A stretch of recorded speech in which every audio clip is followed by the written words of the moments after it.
Labdien, man sauc Artūrs Eglīts un Statoilā esmu atbildīgs par komunikācijas jautājumiem. Pirms vairāk nekā mēneša kāds mūsu klients stacijas teritorijā atrada 100 latus. Naudas zīme tika atdota mūsu pārdevējiem, kur tālāk sazinājās ar drošības departamentiem, jo, protams, mēs gribējām atgriezt šo naudas zīmi tās īpašniekam. Diemžēl mēs precīzi nevaram pateikt, kuram klientam tieši šī naudas zīme ir izkritusi, lai gan mēs varam precīzi pateikt dienu, kurā tas notika, mēs zinām staciju, kurā tas notika, un arī aptuveno laiku.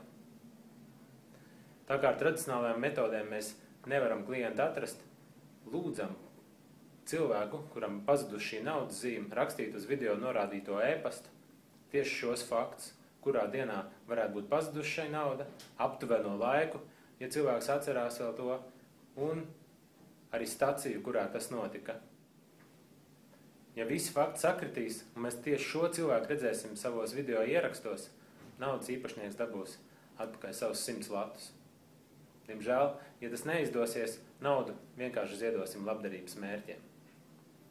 Nobeigumā gribu uzsvērt, ka šis nav sabiedrisko attiecību izdomāts projekts, bet ņemot vērā, ka mēs nevaram atrast klientu, izmantojot tradicionālos līdzekļus, aicinām savus Twitter draugus pārsūtīt šo ziņu tālāk, un iespējams mums izdosies atrast šo klientu.